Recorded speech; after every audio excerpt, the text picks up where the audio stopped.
Good evening everyone. Uh, Especially kay Sir Edward Bation.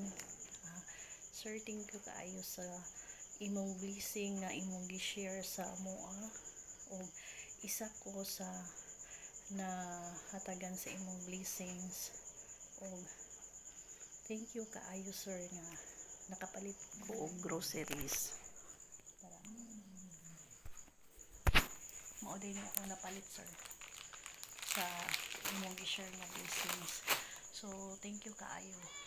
Unta daghan pang blessings nga moabot sa imuha para daghan pang tao nga imuhang matabangan para sa amo sir.